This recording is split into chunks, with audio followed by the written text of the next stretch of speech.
Balikulungan ang isang lalaking drug suspect matapos maaresto sa bypass operation sa Quezon City. Tumanggi siyang magbigay ng pahayag. Yan ang unang balita ni James Agustin. Sa ikinasang drug bypass operation sa bahaging ito ng Luzon Avenue sa barangay Old Balara, Quezon City, makikita ang isang lalaki sa gilid ng kalsada na may kausap sa cellphone. Siya ang target ng operasyon ng Batasan Police Station. Ilang saglit pa dumating ang mga pulis na nagpanggap na buyer na magkaabutan na ng item at pera. Doon na inaresto ang sospek. Arestado ang 52 anyos sa lalaking taxi driver. Ayon sa pulisya, kalalaya lang ng sospek noong March 19 dahil din sa kaso may kinalaman sa droga.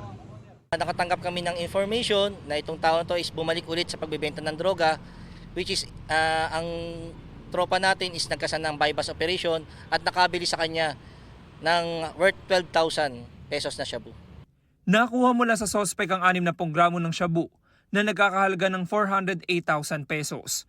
Sabi ng pulisya, itinuturing na high-value individual ang sospek. Bulto-bulto yung mga binibenta niya, laging bulto. Then ang area of operation niya is dito sa may Holy Spirit, Balara, Tandansora, Commonwealth and Batasan. Yan ang mga area niya, binabagsakan niya ng droga.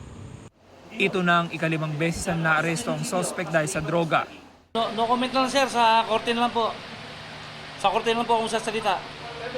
Maharap ang sospek sa reklamong paglabag sa Comprehensive Dangerous Drugs Act. Ito ang unang balita.